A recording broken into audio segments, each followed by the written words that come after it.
Did you know just reading or googling the MRI report can be misleading?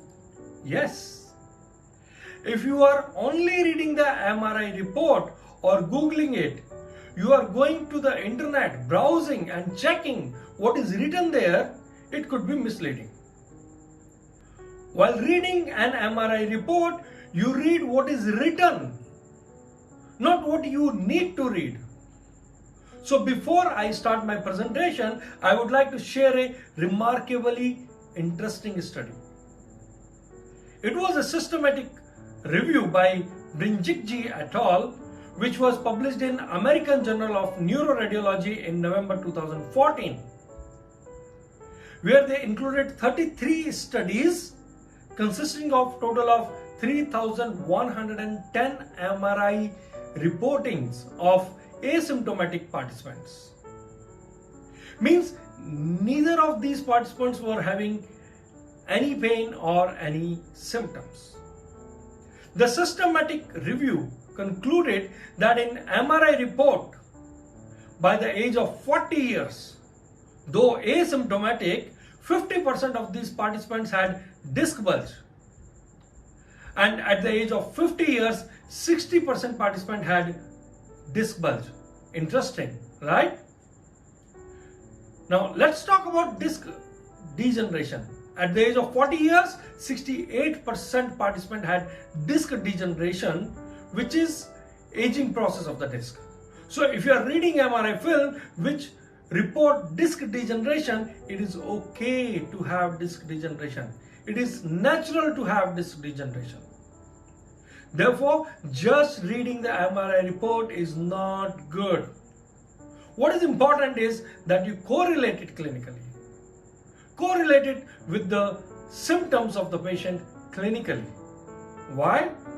Because probably as per this study, probably 60% people will have disc degeneration at the age of 40 years anyway. And at the age of 60 years, 88%, such a high percentage, imagine, will have disc degeneration.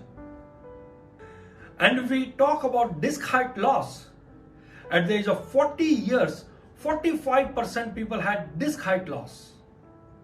They were all asymptomatic. At the age of 60 years, 67% had disc degeneration.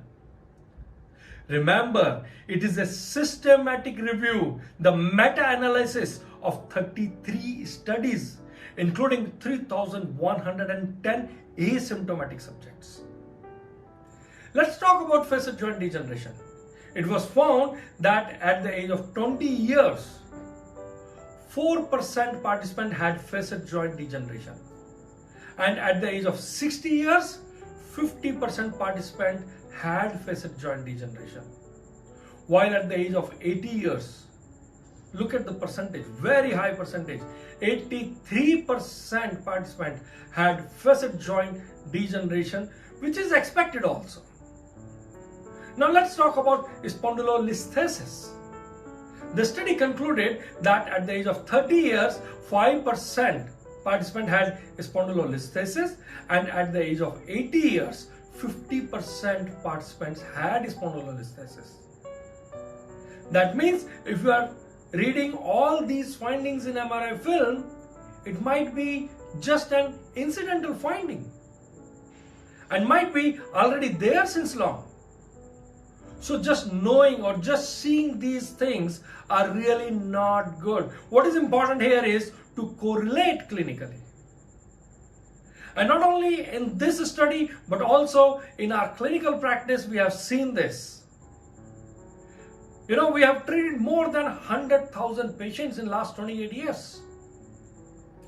And we have trained more than 12,000 physios in 52 countries. And when we discuss these findings with these physios, many of them also share almost the similar finding. I will share an incident with you. A young patient came to our clinic on a stretcher. Look at the disc bulge here. It's a huge disc bulge, right? And on clinical examination, his SLR was only 10 degrees. And you will be surprised to know that just after 3 minutes of manual therapy, his SLR went up to 70 degree. Only 3 minutes from 10 degree to 70 degree. That means the pain was not coming because of the disc prolapse. So it is okay to have these disc bulge as well. Yes, it is surprising, but it is a similar kind of finding we have seen in the study before. Now in MRI, you always see T1 weighted image and T2 weighted image. So my question to you people is whether this image is T1 weighted or T2 weighted. Yes, the right answer is it is a T2 weighted image. Why? Because in T2 weighted image, anything that has good amount of water will appear white in color. So if you look at this MRI film, the spinal canal is appearing white because of the presence of the spinal fluid in it, and that is why it is white. Therefore it is a T2 weighted image. Look at the disc also here. The disc is also looking white. This means it is a healthy disc. But look at this disc, which is already out. It is black in color. That means it is a dehydrated disc. Soon we will discuss it in more details. Let me proceed further, and I will teach you how to read all those things and how to correlate it clinically. Because just only reading MRI is not useful. You need to interpret, you need to correlate all those things. So let's look at the next slide of the same patient. This is the axial view, or the transverse section also you can call. Look at the size of the disc here. It's a huge disc bulge, right? It is the same patient, so you should be able to read MRI from axial section as well as from sagittal section. I'm going to teach you all of them. Now look at that MRI film of another patient. Look at the size of the disc. It's a big size. And this MRI was taken in October 2017. And we taught manual therapy as self-treatment. And then this patient continued self-treatment at home. And after 1.5 years, we got the MRI done again. Look at the size of the disc bulge. It is much less now. That means earlier people thought that once the disc is out, it doesn't go back. Actually, it does go back. Or correctly, I should say, it gets shrink over the time. And now look at the axial view of the same patient. The size of the disc in transverse section before and after 1.5 years. Look at the disc bulge now. It's gone, it's dry, it's dehydrated. It has shrinked actually. So please understand, these changes are just a normal part of aging process. So if MRI says something scary, don't be afraid. Learn how to read and interpret. In this chapter, what I'm going to cover is the slip disc, facet joint orthopathy, spinal canal stenosis, spondylolisthesis, multifidus muscle and its wasting, mechanical pain and its clinical correlation with biomechanics. What I will not cover is any pathological condition like infection, cancer, tuberculosis, any fracture or neurological condition. Because physiotherapists do not treat these things. Actually, these are the red flags for our practice. So I'm going to cover what physiotherapists practice. In case you are getting a little tensed about it, don't worry. You can be relaxed. I'm going to teach those funny analogies or the cartoons to keep it simple, interesting, so you can memorize it easily. But make sure to watch it till the end, because in the end I'll be combining all the dots so that you can connect everything clinically at the end. And if you leave in between, you will not understand anything. Okay, so let me start the lecture now. How to read MRI, understand, pick relevant findings and interpret and correlate clinically, that too from physiotherapy point of view.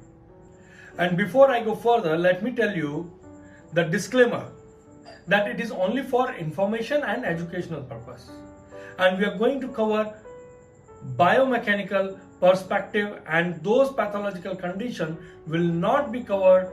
And before going for MRI, I will show you a few clinical anatomy slides and discussing clinical anatomy so that you can recognize those structures in MRI much more easily.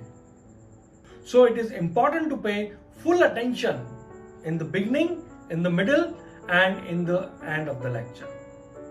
Let's see how many of you answer correctly. I'm not going to put a questionnaire here, but you have to answer yourself. So what is it? Tell me the name of this structure. Yes, the vertebral body. And now what is it? The spinous process. And this is the intervertebral space where you get the intervertebral disc. And this is the intervertebral foramen. What comes out from here? The nerve.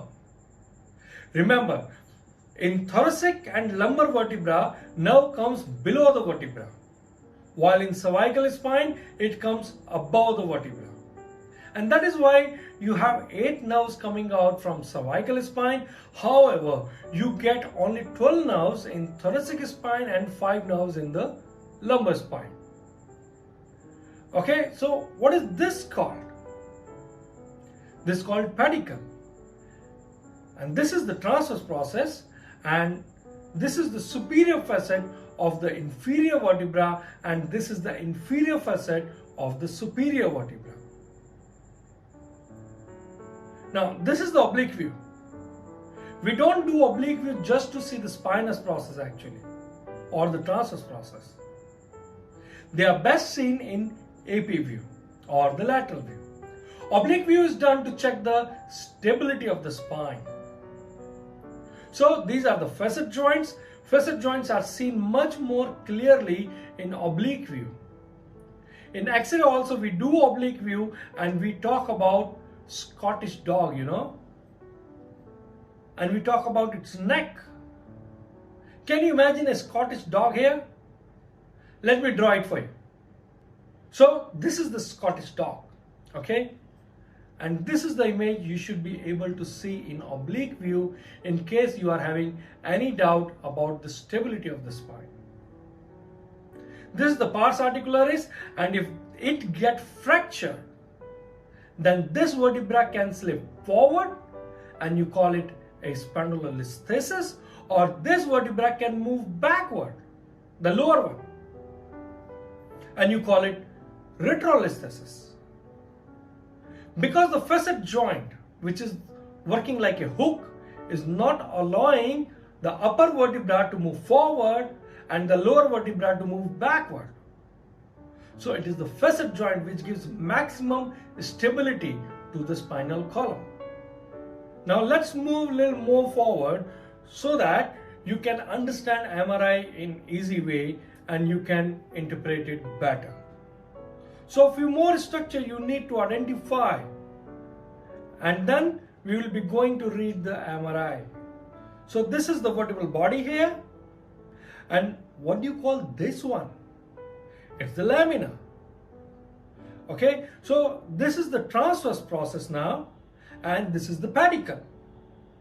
This is the spinal foramen that makes the spinal canal, and this is the spinous process. And that is the intervertebral foramen. And this is, which facet is it? Is it a superior articular facet or inferior articular facet? Yes, you are right. This is the superior one. Look at the orientation of this facet joint. They are facing towards each other. Okay? And I often tell that superior articular facets are like boyfriend and girlfriend, as always looking towards each other. However, inferior articular facet, they are looking away from each other. And I know what you're thinking. Yes, they are like husband and wife, always looking away from each other. So these are the structures we are going to identify in MRI and correlate them clinically soon in this lecture.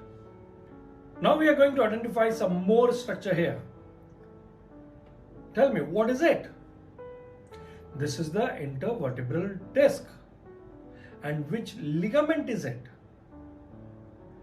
It is the anterior longitudinal ligament. And this one is the posterior longitudinal ligament. Now look at the anterior longitudinal ligament. It is very wide, very strong and very thick, and that is why you don't get that disc bulge anteriorly so easily. However, the posterior longitudinal ligament is very thin, small, and it's not there on the lateral side of the vertebral body and the disc. And that is why you get disc bulge in posterior lateral side more often. Okay? Now, this is the capsule, this is the interspinous ligament, and one of the most important ligament we need to see in MRI. Yes, this is ligamentum flavum, which is there on posterior surface of the spinal canal. That is the anterior wall of the lamina. Okay, so this is ligamentum flavum, and it plays a remarkably important role in back pain, especially in the old age. And we need to see this ligamentum flavum in our MRI films. Now, this is a parasagittal cut or view. You know the parasagittal, this is the pure sagittal and that's the parasagittal. Okay, so now you have to tell me what this structure is called. Did you just say spinous process? No, it's not the spinous process. It is the inferior facet of the superior vertebra, which is the right answer. Okay. Now it is important to understand that it is not a sagittal view, as I said. It's a parasagittal view.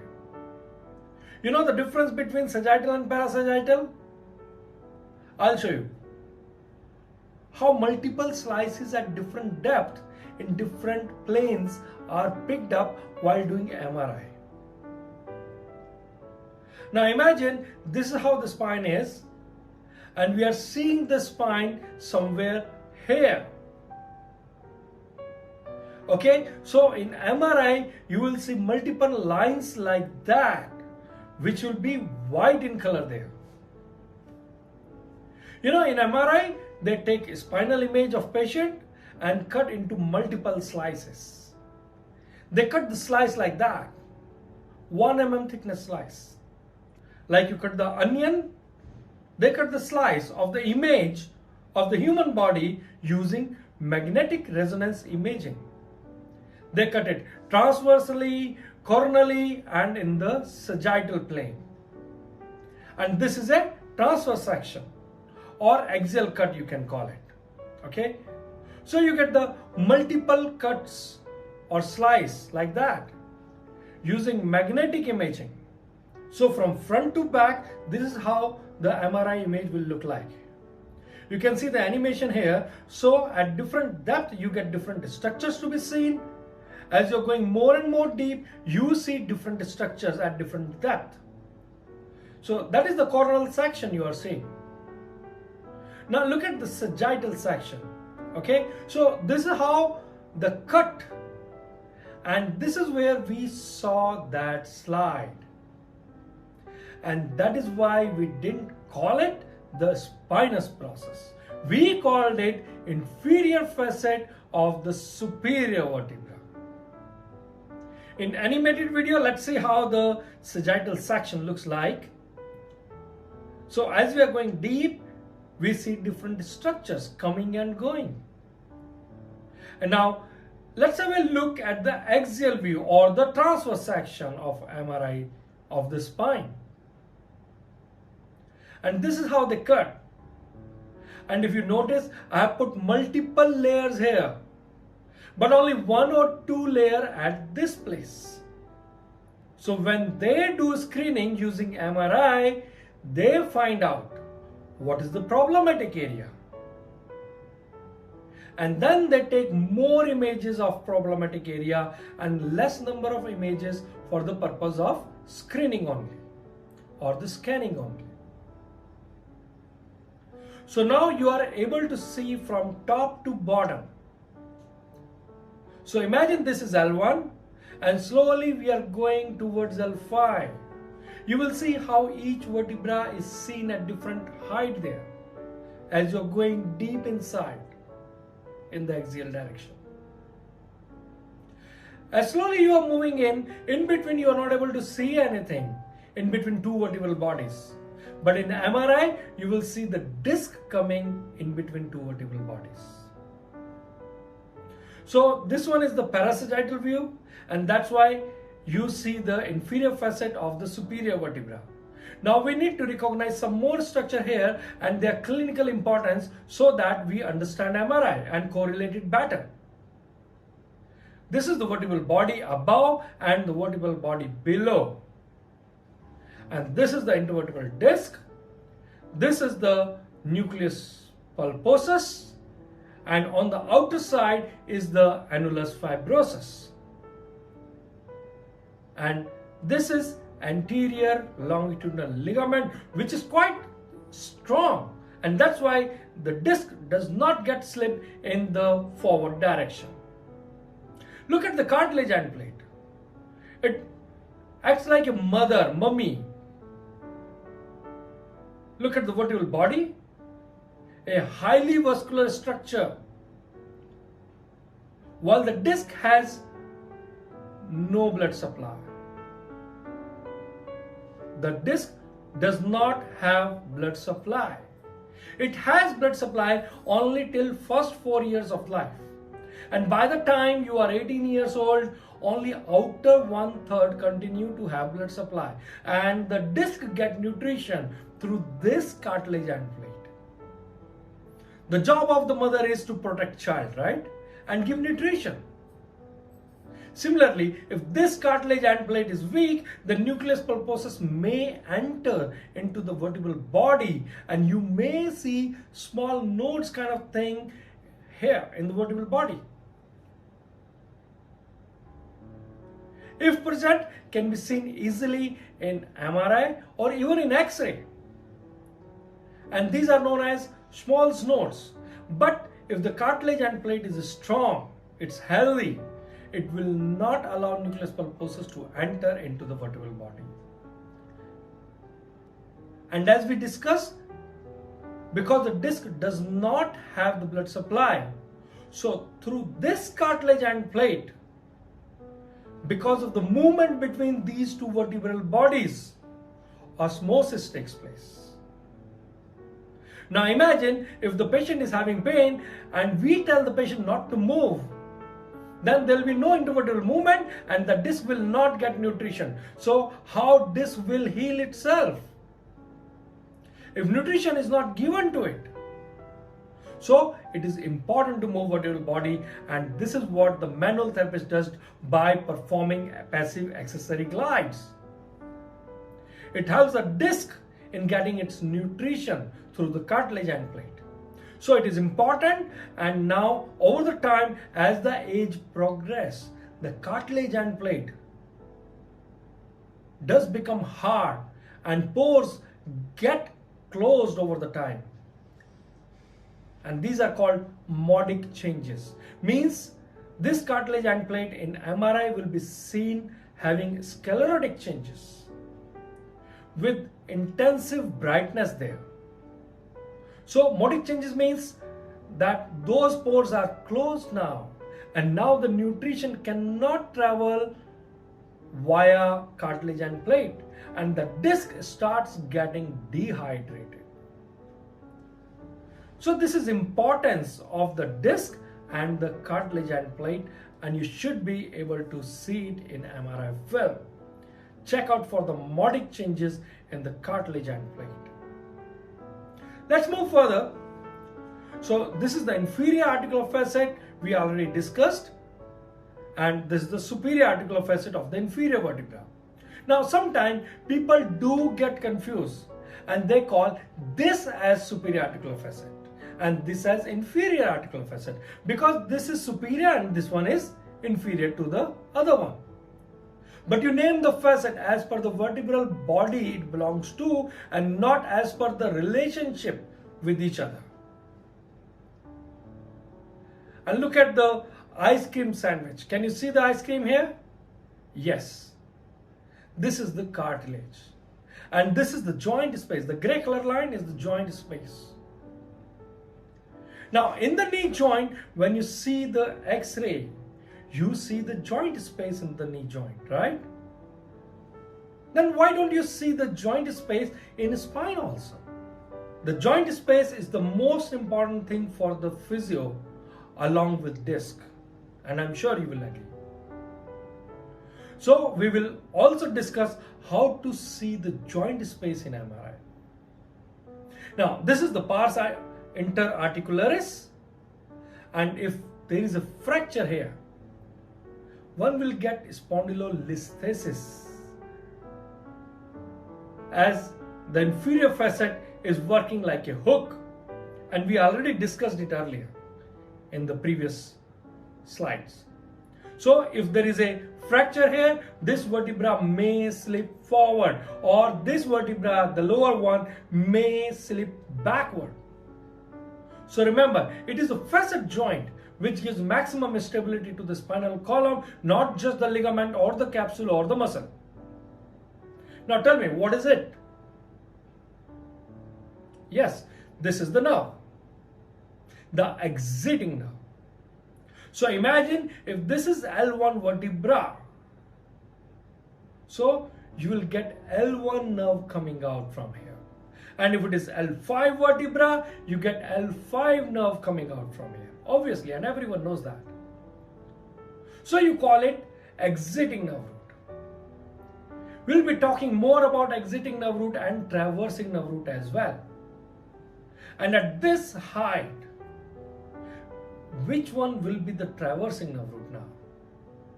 The traversing nerve root will be the one which is inside the canal. So the nerve which is coming out is the exiting nerve root, and the nerve which is still inside the canal and will come out from the very next foramen is the traversing nerve root. So this is the inferior capsule of the facet joint, and this is the superior capsule of the facet joint, and the black dots. Can you see those? The black dots that you see are the blood vessels for their respective exiting nerve roots. They travel along with the nerve. And you will be able to see these black dots or the blood vessels in MRI also. I'm sure this image will explain the difference between the sagittal and parasagittal section in a much better way. So this was the parasagittal view. That is why you are able to see the inferior facet of the superior vertebra, not the spinal canal, but the intervertebral foramen. And now look at this. Now you are able to see the spinal canal here. So this is a pure sagittal view. And now this is the spinous process here. Now you are going slowly deep into it. So when you're going towards the center, you're getting the spinal canal. But when you're going towards the outer side, you get the facet, intervertebral foramen. So this is a pure sagittal view. That is why you are able to see the spinal canal. You should look for the size of the spinal canal here. Let's see what those structures are. This is the posterior longitudinal ligament. Now tell me, which ligament is it? I told you it's a very important ligament. It's on the anterior surface of the posterior wall of the spinal canal.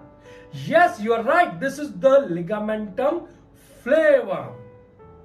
Here you need to see the hypertrophy of ligamentum flavum.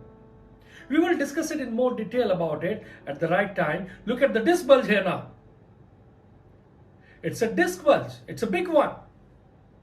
Now imagine a scenario that if this patient comes to you, imagine he's 40 years of age and has this disc bulge, and he says he's having back pain only since yesterday. Now if you look at the disc, the color of the disc is black, and this is a T2 weighted image. That means it is a dehydrated disc. Look at the other disc, they are looking white. That means they are hydrated, healthy disc. But these two discs are black in color. That means the dehydrated one. You know, the healthy disc is like a grape and the dehydrated disc is like a raisin. Now if you compress the grape, it will burst out. But if you compress a raisin, it won't come out. So in this patient, disc looks like a raisin. That means this disc bulge is an old bulge, not a new one. If it was a new one, then this should have been looking white in color. Now because he's complaining of pain only since yesterday, that means probably this pain is not coming because of the disc bulge, it is something else. Because this is an old disc bulge, not a recent one. So clinical correlation is very important. You must take the history of the patient, since when he is having this pain, and look for other disc also. Now let's look for other disc also. So this is black in color, and look at this disc, which is the healthy one, hydrated one, white in color. And can you see this thin black line here? What is this thin black color line is? You know, over the time, as I told you about the lack of blood supply to the disc, so over the time, disc starts getting degenerated. And when this gets degenerated, the cell die. And when the cell die, the gases get released. We are not sure about which gas is it, but probably the nitrogen gas get released, and because the disc is intact from all around, those gases are not able to come out. They are trapped. They are not able to come out from the intervertebral disc space. And that is why you are able to see the black color line. You can also call it transverse fissuring. Fissuring you call it, okay? So depending which direction they are going. So this is the gas inside. When you see the gas inside disc in MRI or even in X-ray film, that means slowly the disc has started getting degenerated. And slowly you will see the disc also become black in color over the time. Dehydration starts slowly. Let's go further now. Look at this white color. As I said, the white color means water. So do you think it is a pus or water or something wrong here? Actually, nothing wrong here. This is the side where the vertebral artery enters to give blood supply to the vertebral body. So if there is excessive blood supply, sometime you may see white color patch here. It is important that you must talk to the radiologist at that time, because it could be something else also. Patch somewhere here, then probably there is something wrong with your patient. And you must check the report, must talk to the radiologist for any pus formation, cancer, tuberculosis. Anyway, I'll not go in more details here because this class is not about finding pathological things, but to find the biomechanical one. So let's proceed further. So which one is T1 weighted image and which one is T2 weighted image in this slide? Obviously, this is the T2 weighted image and this is the T1 weighted image. Look at the spinal canal first. Look at the disc color. So in T2 weighted image, the disc looks white, while in T1 weighted image, disc looks black. Look at the color of the vertebral body. I'm sure you can appreciate it's a little darker here and this is white here, a little bit.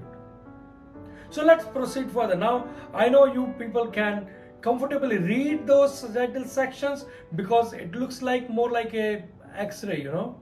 Problem comes when you see the transverse section or the axial view. They both mean same. First thing is to identify which one is the right side and which one is the left side in it. Many times we think we are standing behind the patient here, and because this is your right side, so this is going to be the right side of the patient also, and this is going to be the left side of the patient. Actually not. This is not the case. In MRI, this is the left side and this is the right side of the patient. You're not seeing the mirror image.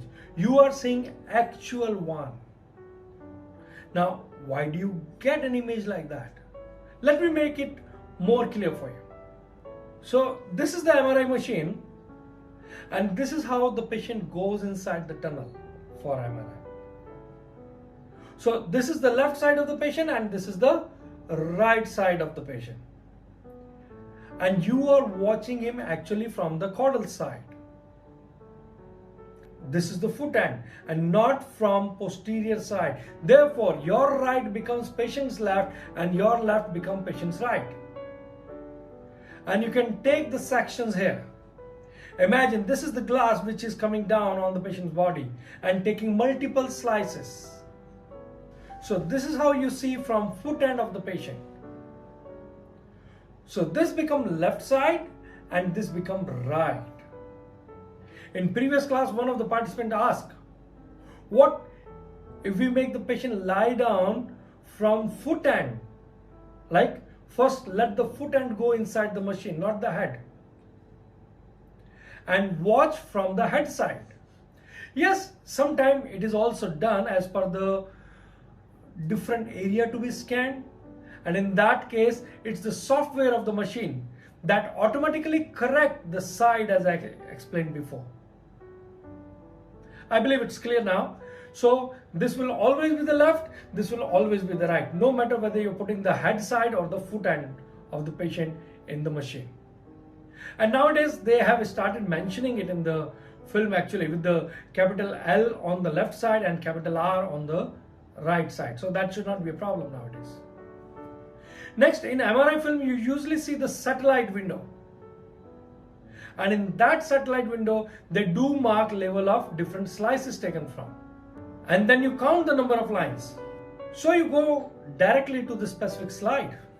Depending how deep or high or low you want to see, so you know how at what level you are or how deep you are, and what structures you expect to see. So now you are able to see the intervertebral foramen here and the disc. And now you are going to see the pedicle. Now you are able to see the canal and then more canal, wider canal, further wider canal, and soon you are going out from the other side. Now look at the transverse section. We were talking about the satellite window. This is the satellite window here. And you can count the number of slides. Through this, you know you are at which level and you are able to see the disc bulge here. Then you can go further high. Now you can see that color is getting changed. Do you know why it is black? And why this small whitish color here? Why this is white here? I'll show you, don't worry. In some places you see the intervertebral foramen and in some places you see the pedicle because you are at different height. Now look at this. This is the nucleus pulposus. Because this cut is taken absolutely from the center of the disc and this is the top of the disc. That means you are seeing the cartilage end plate. And now this is the vertebral body here. Look at the small nucleus pulposus. This means it is getting dehydrated. It is getting more black in color and less white in color. I'll be showing you all those slides again one by one, but before that we will discuss some more clinical anatomy part in MRI. And after discussing the clinical anatomy part, you yourself will be able to understand and recognize those structures in MRI. Let's see here, from S1 to L1. Obviously, this is the top of S1. And then you see the cartilage here. And now this is the L5 coming up. Slowly you are going up, so you will see the different structures. Now look at the joint space. Now look at the intervertebral foramen. And now slowly you see the other structures we'll be discussing in detail, don't worry. And after the discussion, you will be able to see the muscles also. I'll teach you how to recognize those things and its clinical interpretation. Same slides will come again and again, don't worry. Okay, so just a little more patience and we are done. So this is the vertebral body and this is again the vertebral body. And what you see here is the nucleus pulposus. Nucleus pulposus is made up of proteoglycan molecule. And it absorbs water when it is not under pressure. The shape of the proteoglycan molecule is cylindrical in shape. And after absorbing water, this molecule gets inflated and stands vertically up. Now imagine there are millions and billions of molecules in one disc. And they all stand vertically up. So obviously the height of the disc will increase as well as the interdiscal pressure will increase. And then there are 23 discs in our spinal column in between each vertebral body except above C1 and C2. Therefore, you are 1.5 centimeter taller in the morning. Yes, when you get up in the morning, you are 1.5 centimeter taller as compared to the height measured after 2 hours. Within 2 hours, you lose that height. And you are shortest in the evening. Because these discs lose its water. The vertebral body comes very close to each other. So obviously the facet joints also get closer. So you should be asking your patient, when do you get more pain? Morning or evening? If the patient says he gets more pain in the evening, it cannot be disc bulge. Though you see disc bulge in MRI, but it is still not the disc bulge that is giving pain. Because the interdiscal pressure is minimal in the evening and the facet joints are closer. That means it is the facet joint giving pain to the patient, not the disc. In case of disc bulge, patient should be saying more pain in morning as compared to evening. We call it diurnal variation. So you should ask patient, when do you get more pain? Morning, afternoon, or evening, or night? If the patient says he gets more pain in night, then you should think of some red flags. Something wrong might be there. But if the patient says more pain in the morning, then you should ask one more question from the patient. How long does the pain stay? And if the patient says pain stay only for 5 minutes and then he's fine again, it is again not the disc. As I told you, disc hold water for up to 2 hours. But if the patient says pain goes within 5 minutes, then it cannot be disc. Means there is some active inflammation going on in that part of the spine.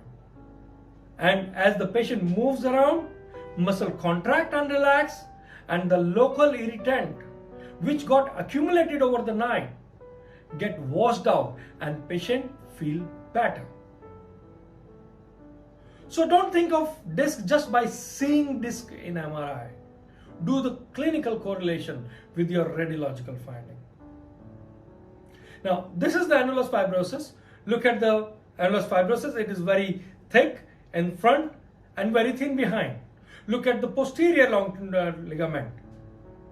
And that's the cartilage end plate. We already discussed about the importance of the cartilage end plate. Look at the anterior longitudinal ligament there. And look at the posterior longitudinal ligament there. And I already told you, healthy disc is like a grape and a dehydrated disc or the aging or the degenerated disc is like a raisin. Also remember, you get maximum interdiscal pressure not during standing, but when you are sitting and bending forward. And further higher if you are standing and bending forward simultaneously. While interdiscal pressure is minimal when you're lying down, and it absorbs water as compared to when you get up in the morning and then you go to the washroom and then you take the shower or lift some weight, then you are risking your disc.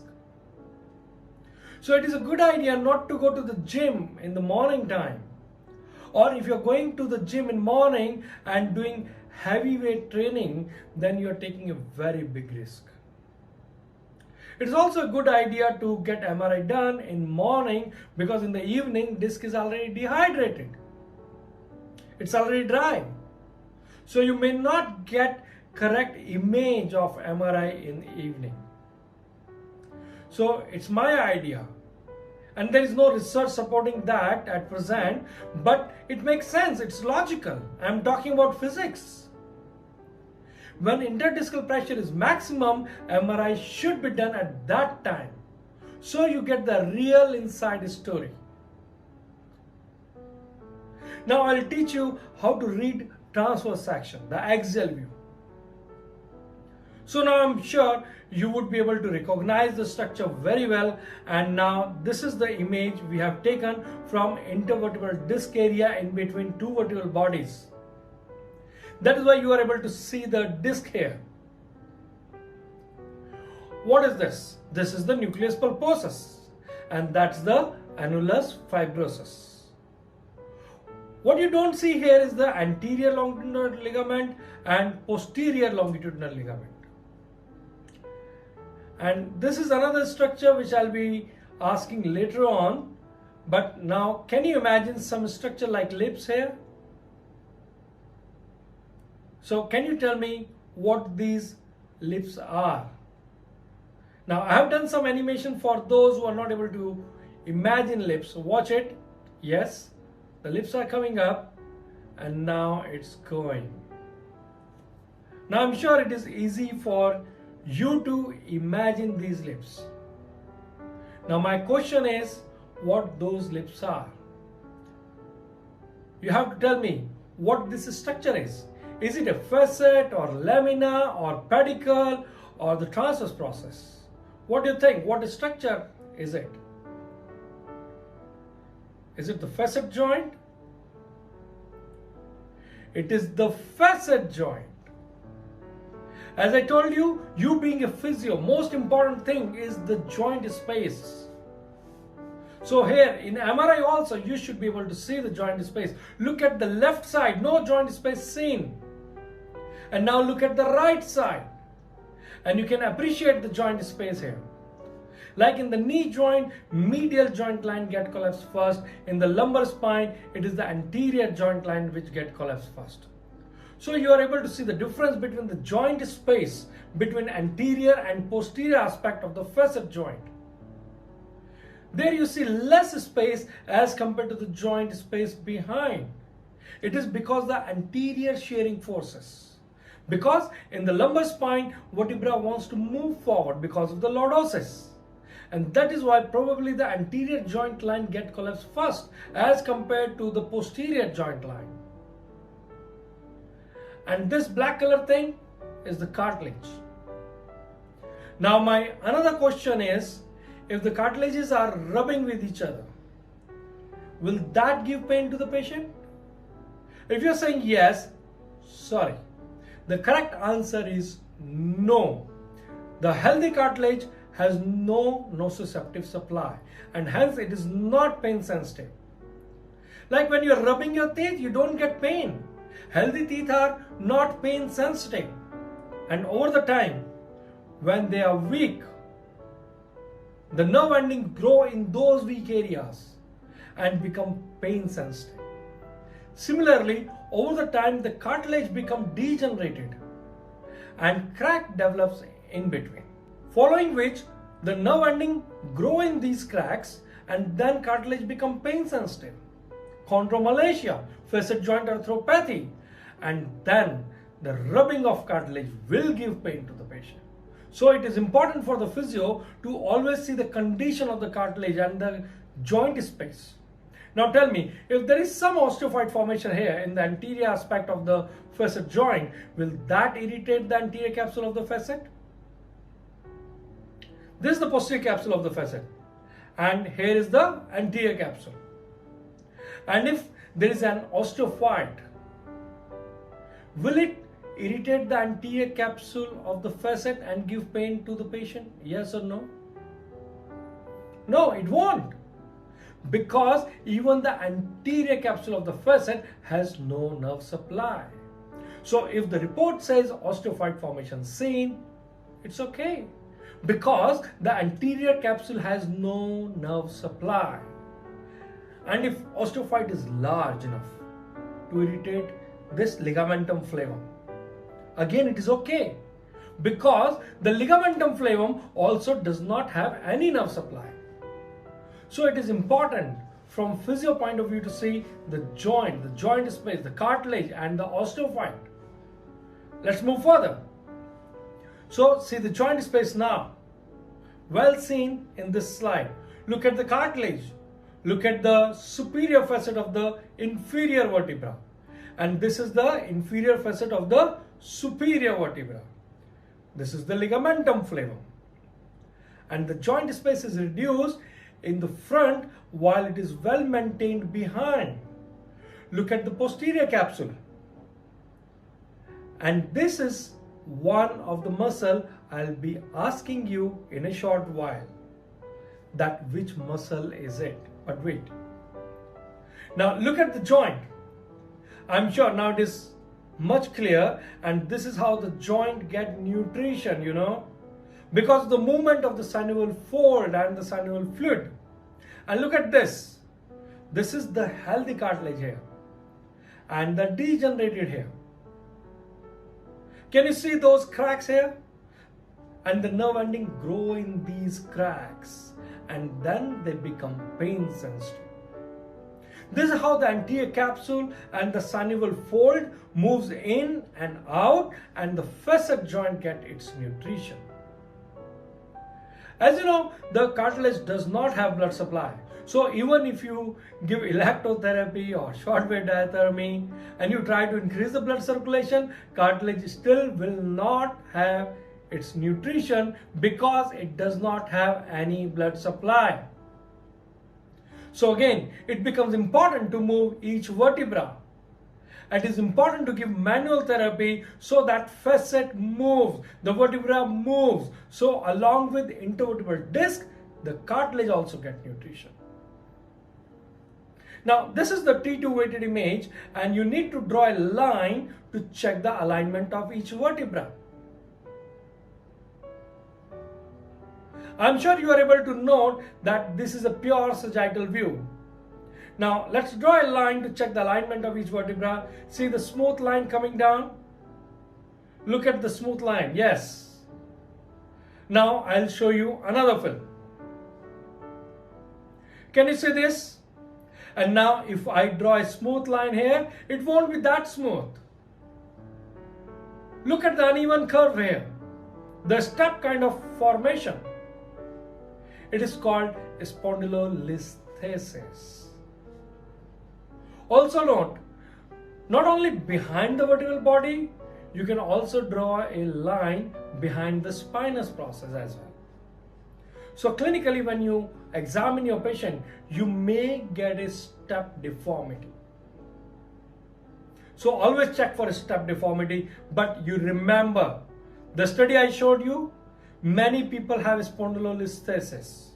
So if there is no history of trauma, there is no history of fall, and if there is only grade 1 spondylolisthesis, you shall give benefit of doubt and may ignore it to some extent. It might be just an incidental finding again. At the age of 50 years, 14% have spondylolisthesis and they are still asymptomatic. While at the age of 80, it is much higher percentage. So you need to think again and take the history very carefully and reconfirm that there was no trauma or fall in past. So that is the step deformity. Now what you see here are the great pyramids from Egypt. And those who are not able to imagine it, you can see it now. Happy to see the pyramid now? So now my question from you is, what this pyramid-like structure is? In case you are thinking it is the erector spinae muscle, no dear, it's not. It's the multifidus. And you want to see the erector spinae? Don't worry, shortly I'll show you an MRI. And you know, when students see erector spinae, sometimes they think these are the glutes of the patient. And I'll show you why. So being a physio, you must see the multifidus and the condition of multifidus. Can you see those white patches here in the multifidus? However, on this side, you don't see those white patches. But on the other side, you see those white patches. The white patches means the muscle is getting atrophied. It depicts wasting of the muscle, and the multifidus muscle is attached with the posterior capsule of the facet joint. So it not only help as core stabilizer, but also help in giving nutrition to the facet joint. I'll show you how it works. Look at the multifidus muscle now. It's a small muscle stabilizing two vertebral body here. Look at the multifidus again, the same slide coming up now. And this is the posterior capsule, and this is how the multifidus is attached with it. So when you bend forward, the synovial fold moves in. And when you're returning back to neutral position, the multifidus should contract and should pull the posterior capsule back, and hence the synovial fold. But if you achieve extension because of erector spinae muscle, not because of multifidus muscle, because it got wasted, so it will not pull the capsule back, but you will still achieve extension because of the erector spinae. So multifidus is not contracting, it is not pulling the capsule back, so it will not pull this synovial fold back, and therefore it will get impinged between two facet joints, and the patient will get very severe pain. Because the posterior capsule has good amount of nerve supply. I repeat, the anterior capsule does not have nerve supply, while the posterior capsule has good amount of nerve supply, and it can impinge if multifidus does not contract at that time when it is supposed to contract. So you being a physio, you should look for the condition of the multifidus. If it is weak, if it is degenerated, and in T2 weighted image, you will see white patches. I'll show you in the next slide. Look at the multifidus now. Those are the white patches. And those who said erector spinae, this is the erector spinae muscle. And sometimes, some of the students think these are the glutes of the patient. Actually, these are the erector spinae muscle.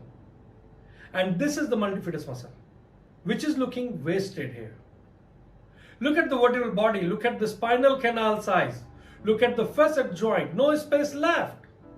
Look at the pedicle, look at the lamina, look at the spinous process, look at the transverse process here.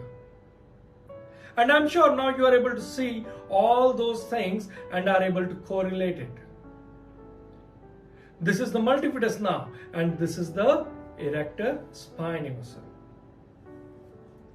Though we have already discussed this structure, but still, if you can recall the name of this structure, the V-like structure. Can you see the V for victory? So what do you think? What is this V structure is? Is it ligamentum flavum, or anterior longitudinal ligament, or posterior longitudinal ligament? What is it? Yes, you're right. It is ligamentum flavum. Very good. Sometimes, the MRI report may say hypertrophy of ligamentum flavum seen. It's okay to have hypertrophy of ligamentum flavum, because hypertrophy of ligamentum flavum in itself is not a painful condition because it does not have nerve supply. The problem comes when it becomes so much hypertrophied that it starts compressing the structure in the front, compromising the spinal canal size. Then only it's a problem. So you should see the condition of the ligamentum flavum also. So just reading the report will not help you because report will say hypertrophy seen. Now, how much hypertrophy seen? Is it really affecting or not affecting? So you need to see how much hypertrophy and whether it is so much hypertrophy that it has started compromising the canal size. So you have to see the film. Just reading report will not help. So let's go further. Now, if you see the ligamentum flavum here, look at the ligamentum flavum here. Look at the ligamentum flavum here. This is the ligamentum flavum moving forward, compromising the canal size. Actually, this is a small disc bulge, and this disc bulge would not have caused any pain to the patient. But now it is a painful condition because from the front it is the disc coming out, and from the back it is the ligamentum flavum moving forward and compromising the canal size. And look at the color of the disc. It's black. That means the disc bulge is an old disc bulge. Now, if you concentrate your treatment on the disc, patient will not respond because you will go for extension based exercise for the disc, and this will not be useful. I will treat this patient for ligamentum flavum, not for the disc bulge at this time.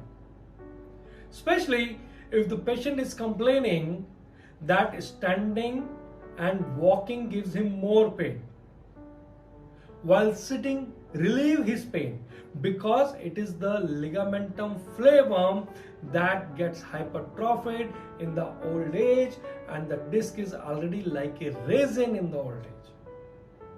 So probably there was a disc bulge already existing since long time, and the patient was fine with that. It was not giving any pain to him. Now the patient is growing old, and also the ligamentum flavum getting hypertrophied. So now it has started compromising the canal size. So I'll be going for the flexion based exercises for this patient. Now the hypertrophy of ligamentum flavum become important. So just saying disc bulge is not important. Even just seeing hypertrophied ligamentum flavum is not important. It is hypertrophied here also. Here also it is hypertrophied, but it is not compromising the canal size here. So I am okay with this. Let's go further. So this is what we have already discussed. These are the structures not having the nerve supply. So we have seen the nucleus pulposus, we have seen the annulus fibrosus, and the superior facet of the inferior vertebra, inferior facet of the superior vertebra, the lips, the joint space, the cartilage, the multifidus, and the ligamentum flavum. Now, after coming from Egypt, now let's go to the Disneyland and meet our Mickey Mouse. Can you imagine the Mickey Mouse here? The ear of the Mickey Mouse and the face of the Mickey Mouse. And for those who are not able to imagine Mickey Mouse, I'll help you with it. Is that okay? Now you are able to imagine the Mickey Mouse. So now my question from you is, what structure is this? The face of the Mickey Mouse. What is it? Now imagine if we are at the level of L5S1, between L5S1. So what do you think? What is it? Some might be thinking this is the spinal cord, right? No, actually not. It is not the spinal cord. The spinal cord finishes at the level of L1, L2, while I said we are at the level of L5, S1. So this is going to be the chorda equina. Very good. So now, what is it? The ear of the Mickey Mouse. These are the nerves. In the beginning, I told you I'll be talking about traversing nerve root and exiting nerve root. And this is the traversing nerve root, ready to come out from very next foramen. And do you want to see the exiting nerve root? These are the exiting nerve root here. And I told you, I'll show you the blood vessels also. So these are the blood vessels. Now imagine, if there is a disc bulge here, what do you think? Which nerve will get compressed? This one will get compressed and not the exiting one. But imagine if the patient is complaining pain at L5 here in this nerve. Do you think it is coming because of the disc bulge? No, actually not. But yes, if the patient is complaining of pain in S1 here, I will say yes, it is the disc bulge. Plus, I have to ask patient whether it is the morning or the evening, which one is more painful. If morning, how long does the pain stay?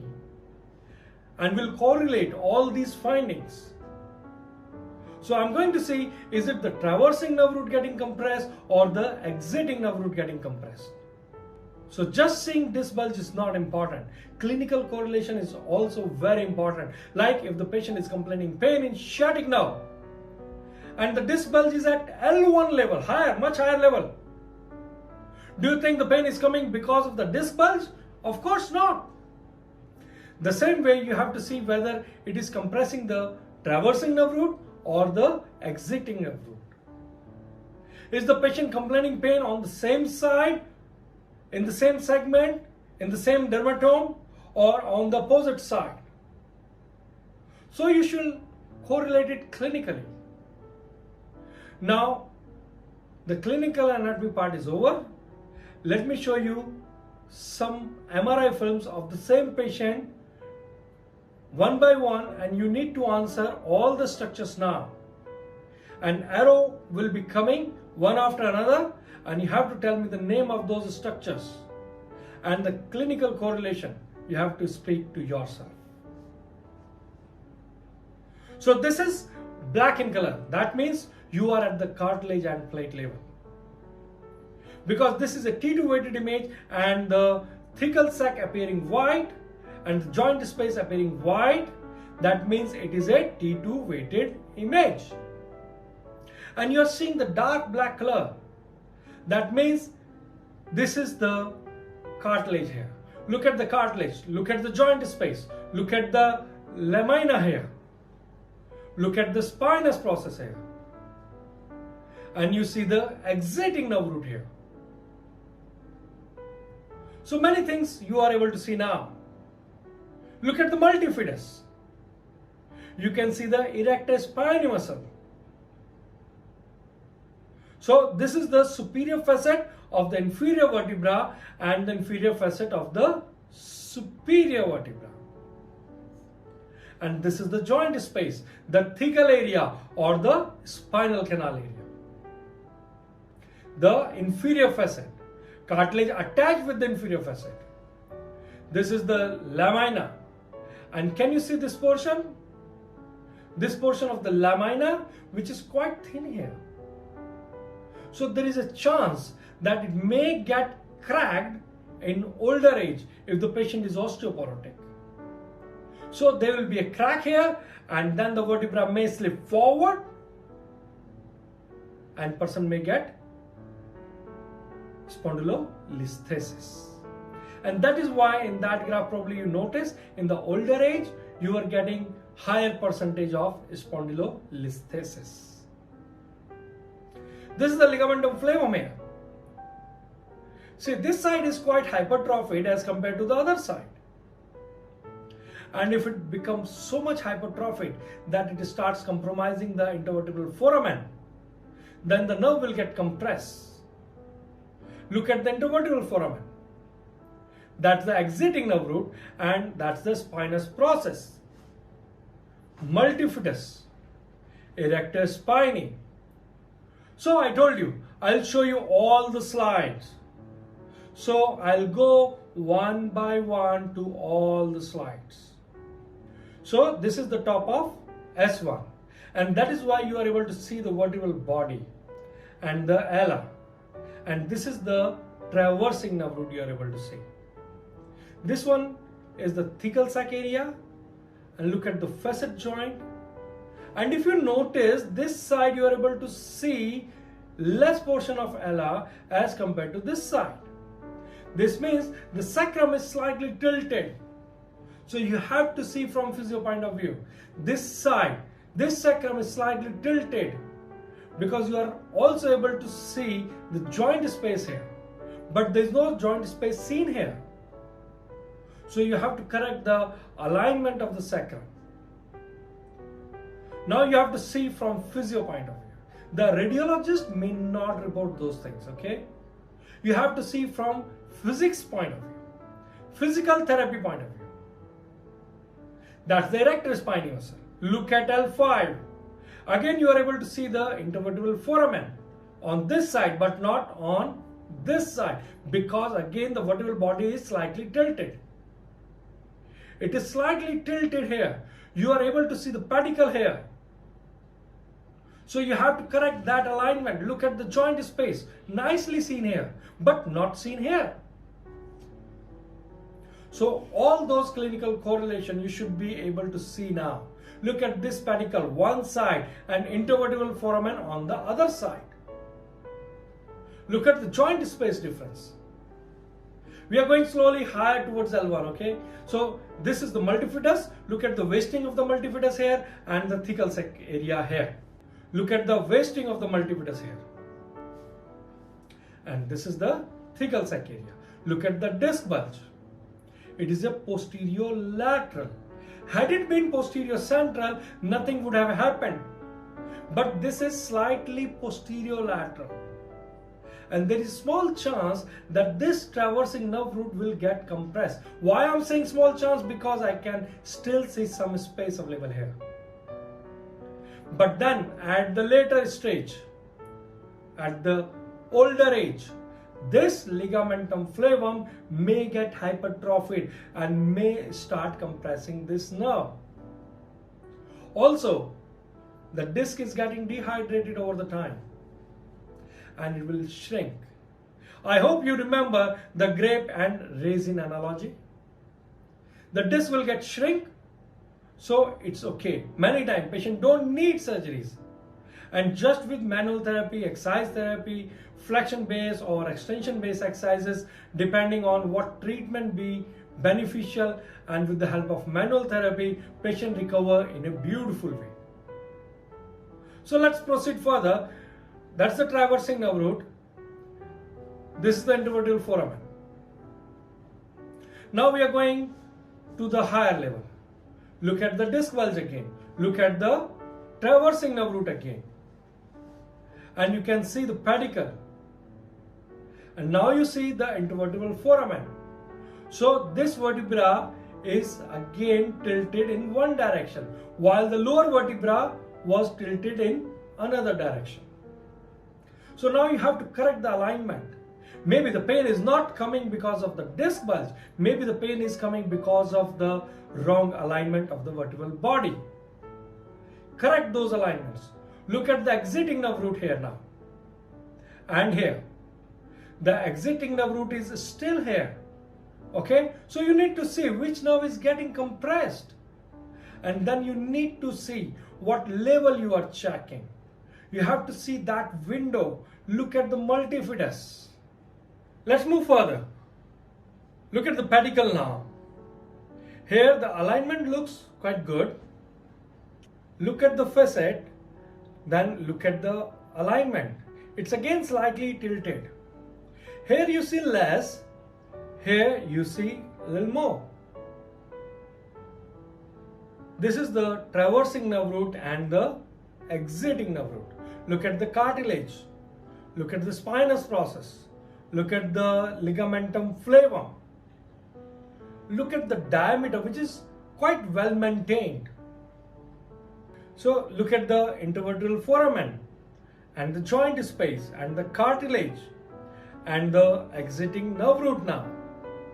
And I'm sure you are able to imagine all those things now. So this is the facet, very nicely maintained at higher level.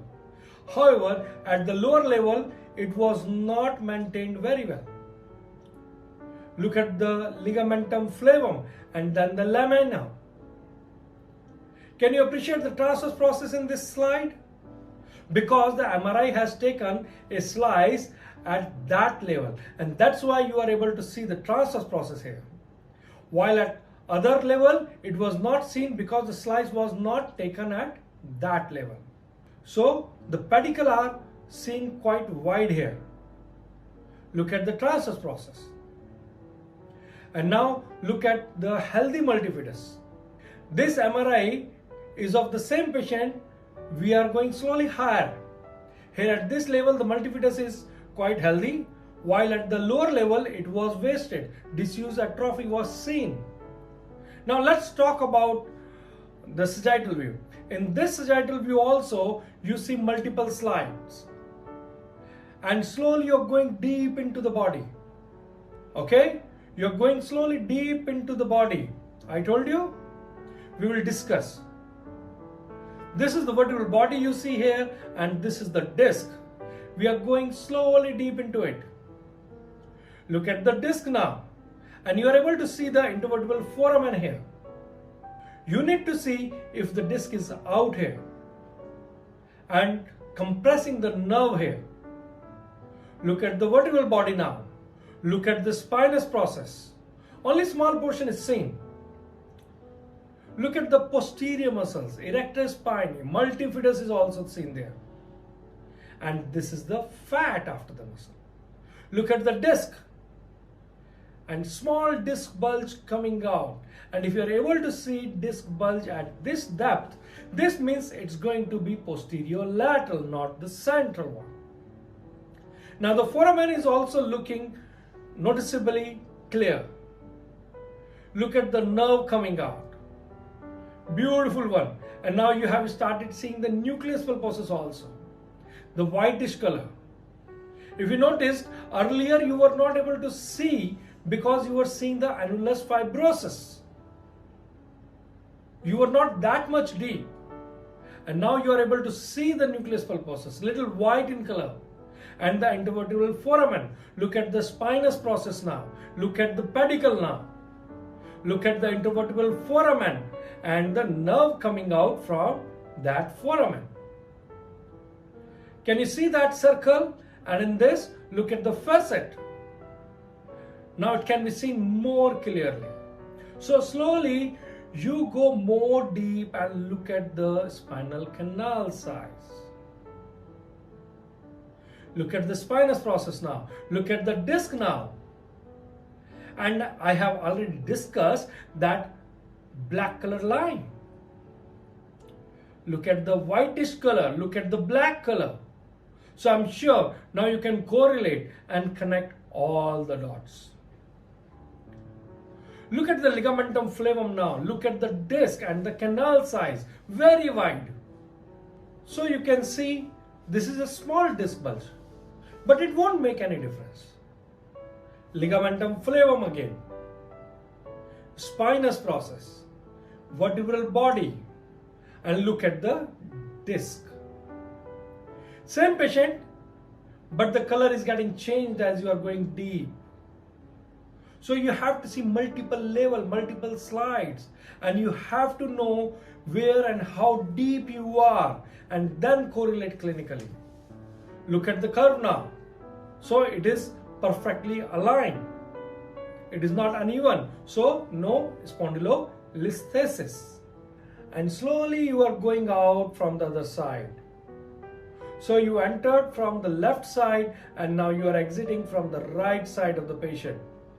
and you will start seeing the same thing, same findings again slowly, but on the right side. Earlier you were seeing those findings on the left side. Now you will see the same things, same structures on the right side.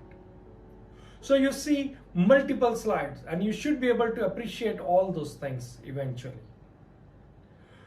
So like this, you will see multiple films, and you will have to see all of them and correlate clinically.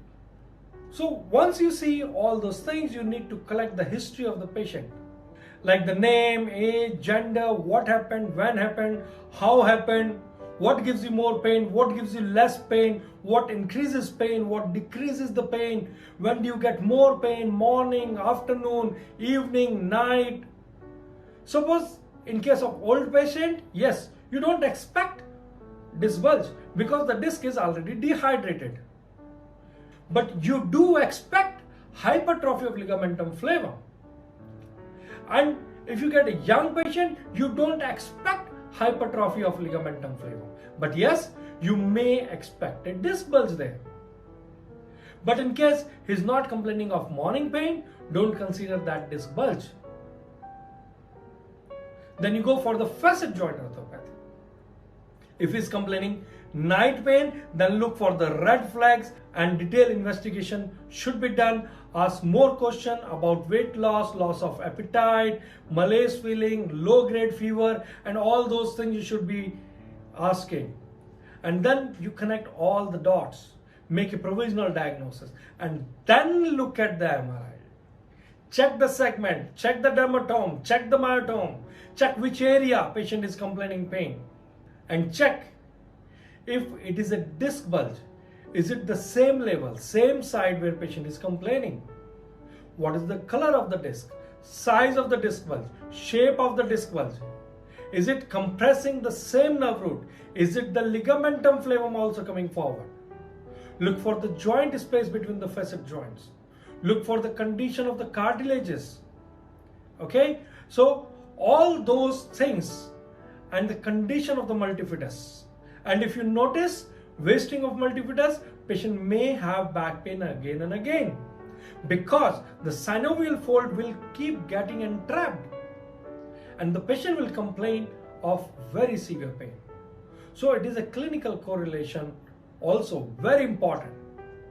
And you see all the slides, and then you interpret, see the film by yourself, recognize the problem, correlate with patient finding, and check if the pain is coming because of these things. Otherwise, maybe those findings are just incidental finding, and you may ignore those points completely.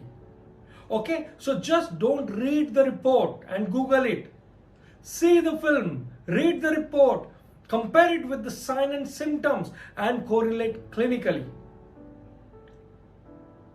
Because you read what is written there, not what you need to read. With this, thank you so much.